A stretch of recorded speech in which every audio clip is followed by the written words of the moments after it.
આજના મેપતસિંહ ફાઉન્ડેશનના સમૂહ લગ્નની અંદર ઉપસ્થિત અમારા નેતા ગુજરાત વિધાનસભાના પૂર્વ દંડક ભાઈ શ્રી પંકજભાઈ, અમારા ધારાસભ્ય ભાઈ શ્રી કલ્પેશભાઈ ધવલસિંહ, અન્ય ઉપસ્થિત તમામ યુવાન દોસ્તો, માતાઓ અને બહેનો, મહિપતસિંહ જે રીતે આ સમૂહ લગ્ન કર્યા છે અને એમાં આપણે જોયું હશે કે તમામ સામાજિક શ્રેષ્ઠીઓ, તમામ રાજનીતિક નેતાઓ એ બધા જ શુભકામનાઓ આપવા માટે આવ્યા. આ શેના માટે છે? કોઈ માણસ સમાજ સેવાનું ગરીબો માટે, સામાન્ય લોકો માટે, જરૂરિયાતમંદ લોકો માટે કોઈ સારું ઈમાનદારીથી કામ કરતો હોય તો એને સમર્થન આપવા માટે, એને સહકાર આપવા માટે અને નવદંપતીઓને આશીર્વાદ આપવા માટે આવ્યા. આ તમારા કામના કારણે બધા આવ્યા છે. એટલે આપણે જે કામ કરીએ છીએ એ લોકો એનું પ્રતિબિંબ છે. લોકો જ નક્કી કરે છે કે આપણે કેવું કામ કરીએ છીએ. ત્યારે મેં જોયું કે ઘણા બધા મંત્રીઓ, ઘણા બધા ધારાસભ્યો, ઘણા બધા શ્રેષ્ઠીઓ અહીં આવ્યા. માં ભગવતી ભોળાનાથને પ્રાર્થના કરું છું કે આ તમામ નવદંપતીઓને ખૂબ સમૃદ્ધ કરે, સુખી કરે. અને પછી જેવા યુવાનો જે યુવાનીની સમયે મોજશોખના દિવસો હોય એવા સમયે ઘર ચલાવે, નિરાધાર માટેનું કામ કરે, બાળકો માટે કામ કરે. અને એમના વૃદ્ધોના હું ઘણા બધા વિડીયો જોતો આવું છું. ત્યારે જેનું કોઈ નથી એવા લોકોને આશરો આપીને એવાની સેવા કરવાનું જે કામ કરે છે, હું માનું છું કે આ સરાહનીય છે. અને હું તમામ લોકોને કહું કે જ્યારે એમના ત્યાં કોઈ માં કે બાપને કોઈ મૂકી જાય ત્યારે એ મા બાપની શું દશા થતી છે કલ્પના કરવી અઘરી છે.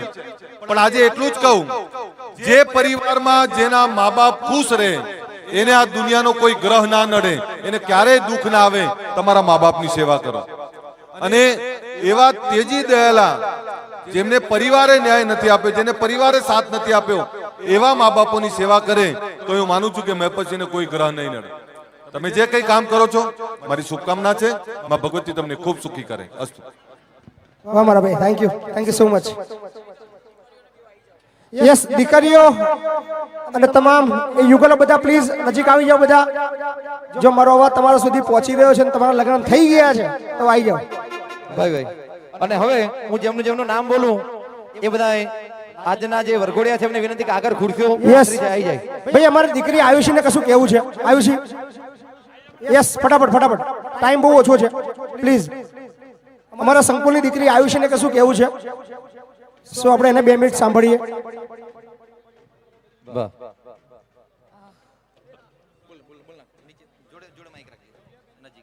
જિંદગીમાં પહેલી વાર તો મેં માઇક લીધું અને તેમાં બી આટલા બધા લોકોની સામે બોલવું એટલે કંપારી ઉઠતી છે. હું બાપુ વિશે જ કંઈ કહેવા માંગુ છું, કારણ કે હું આજે જે પણ છું તે બાપુના લીધે જ છું. અને આટલો બધો કોન્ફિડન્સ મારામાં એટલા માટે છે કે બાપુ છે મારી માટે.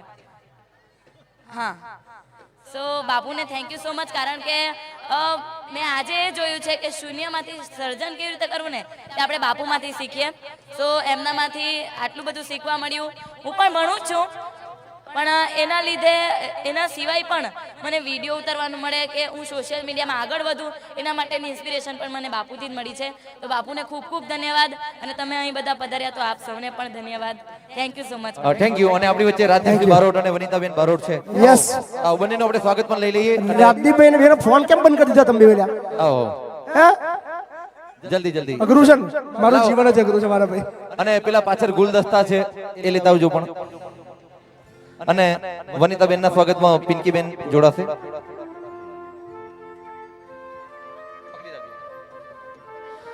સ્વાગતનો દોર ચાલે છે ત્યારે આપણી વચ્ચે લખનસિંહ દરબાર પણ આપણી વચ્ચે છે. લખનભાઈ ને વિનંતી કે સ્ટેજ પર આવે. લાઈન એ અમારો વિદ્યાનગરનો ભાઈ છે એટલે હું લાઈનમાં લઈશ. અમારા લખનભાઈ દરબારનું પણ આપણે મહિપતસિંહ જોડે હાર્દિક સ્વાગત કરી લઈએ. અને આપણી વચ્ચે અલ્પેશભાઈ પુરોહિત પણ છે, પધારો. આપણી વચ્ચે ખેડા જિલ્લા ઠાકોર સમાજના પ્રમુખ છે ઈશ્વરસિંહને વિનંતી કે આગળ આવો. આપણે ઈશ્વરસિંહનું પણ હાર્દિક સ્વાગત લઈએ છીએ. સ્વાગતનો દોર ચાલુ છે ત્યારે પેલા બેન આપણા બારોટ સપનાબેન બારોટનો વિનંતી કે આપણે એમનું પણ હાર્દિક સ્વાગત લઈ લઈએ. હાલો હાલો આજે મહીપતસિંહના આંગણે આવું સરસ મજાનું આયોજન હોય પણ મેં મહીપતસિંહ સાથે જ્યારે મારે વાત થઈ ત્યારે મેં કીધું કે કળિયુગના અમે તો ભગવાન જોયા નથી, આપણે બધાએ કોઈ ભગવાન જોયા નથી, પણ કળિયુગમાં જો ભગવાન હોય, હું બારોટના દીકરા તરીકે કહું છું, જો કળિયુગમાં ભગવાન હોય તો મારા મહીપતસિંહ બાપુ છે. કારણ યાર એક મા બાપને જો કોઈ દીકરો હાચવી કે દીકરી હાચવી ના હકતી હોય અને એના હજારો નહીં લાખો નહીં પણ કરોડો મા બાપને હાચવવા વાળો અમારો હાવજ હોય તો એ મહીપતસિંહ બાપુ છે. એકવાર તાળીના ગડગડાટથી વધાવ્યો મારો બાપ. ભાઈ આપણે બીજું કાંઈ ના કરે તાળીઓ તો પાડી શકીએ, ખાલી તાળીઓનો ગડગડાટ થઈ જાય એમ માઇકમાં આવી જવો જોઈએ. હા એટલે વનિતા પણ અહીંની દીકરી છે એટલે વનિતા ખરેખર આવા મહિલાને સો સો સલામ છે. એટલે મહીપતસિંહ બાપુ માટે મારે વધારે કાંઈ કહેવું નથી, કારણ કે મેં એક શબ્દ બોલી દીધું કળિયુગનો ભગવાન હોય ને તો મેં તો ભગવાન જોયા નથી, પણ અત્યારે હું સાક્ષાત પૃથ્વી ઉપર ભગવાન જોતો હોય ને તો મહીપતસિંહની અંદર જોઉં છું. હું પણ ખેડા જિલ્લાની દીકરી છું. આજે અમારા મહીપતસિંહ બાપુના આમંત્રણને માન આપીને હું પણ મને અહીંયા પણ પધારવાનો મોકો મળે છે. થેન્ક યુ સો મચ બાપુ. એટલે ઈ બાપુ માટે મારે બારોટ દેવ તરીકે બારોટ શું કે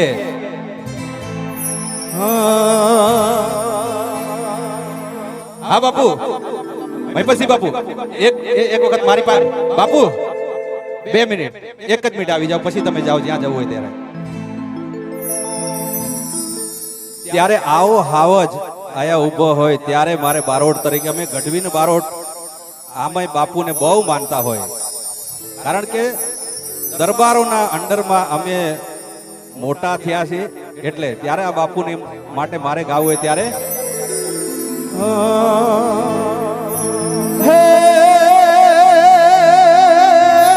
નથી કરવી કોઈની હાજી રે, નથી કરવી કોઈની હાજી રે, કરવો એક લંગજી રાજી રે. અકબર તું સલામની આશા રાખતો હોય યા રાખજે બીજે રે. એ બાપુ મારા બાપુ ના રીતે રે, મહીપતસિંહ બાપુ ના રીતે રે. અને બારોટ તરીકે મારે દ્વારકાધીશને ને ઉપરવાળાને પ્રાર્થના કરવી હોય તો કેવી કરવી જોઈએ ત્યારે આ મહીપતસિંહ મારા દિલનો ધબકારો, બાપુ છે મારા દિલનો ધબકારો, તમને મને હાજવે દ્વારિકા વાળો. હા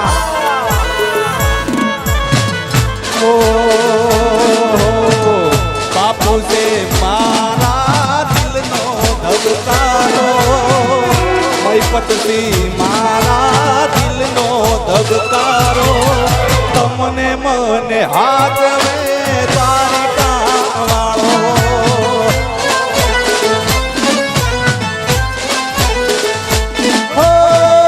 તમારી ને મારી દોસ્તી કોઈ દી તૂટે ના, તમારો સાથ બાપુ કોઈ દી છૂટે ના.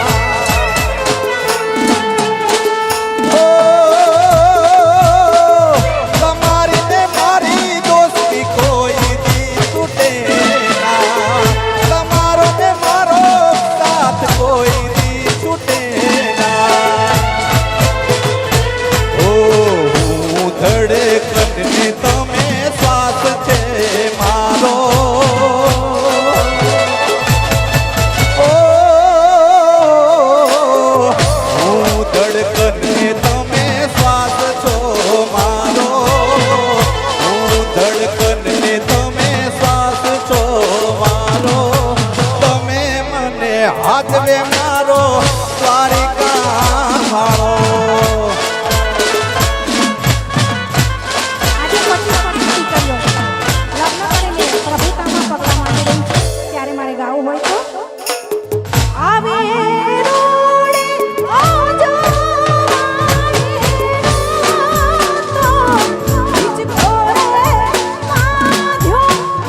ભવ્ય સમૂહ લગ્નના દાતાશ્રી છે એવા અમારા પિંકીબેન હેરીભાઈ પટેલ USA. આવો હેરીભાઈ, અહીંયા આવો બેન. કારણ કે આ બધા જે કાર્ય કરવા માટે ઉપરવાળાએ લખીને મોકલ્યા હોય કે આ જ લોકો કાર્ય કરી શકશે. ઘણા બધાની પાસે શશીભાઈ રૂપિયા છે પણ કાળજું નથી, દિલ નથી વાપરવાનું. પણ આવા માટે આ જે પાટીદાર છે ને એ કાંઈક અલગ છે. ત્યારે પટેલો પ્રાણથી પ્યારા, રાખું તમને દિલમાં મારા. આ પાટીદાર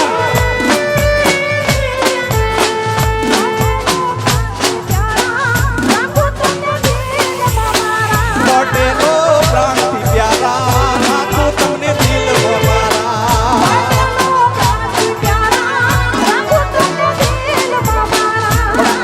શશીભાઈ બારોડ તરીકે હું કહું કે આ પટેલ નામ કઈ રીતે પડ્યું હું આજે કહીશ. પરમેશ્વરનો લીધો ને ટેકનો લીધો.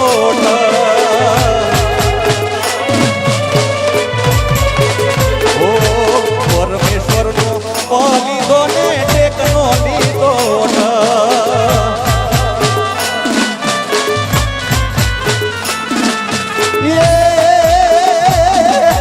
લક્ષ્મીજી નો લીધો ને એ આવી લક્ષ્મીજી નો લીધો ને પડ્યું પટેલ નામ. પટેલો પ્રાણથી પ્યારા, રાખું તમને દિલમાં મારા.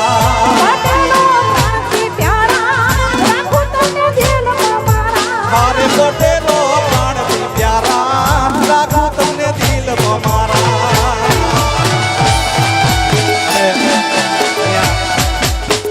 આ જ રીતે સેવાના કાર્યો થતા રહે.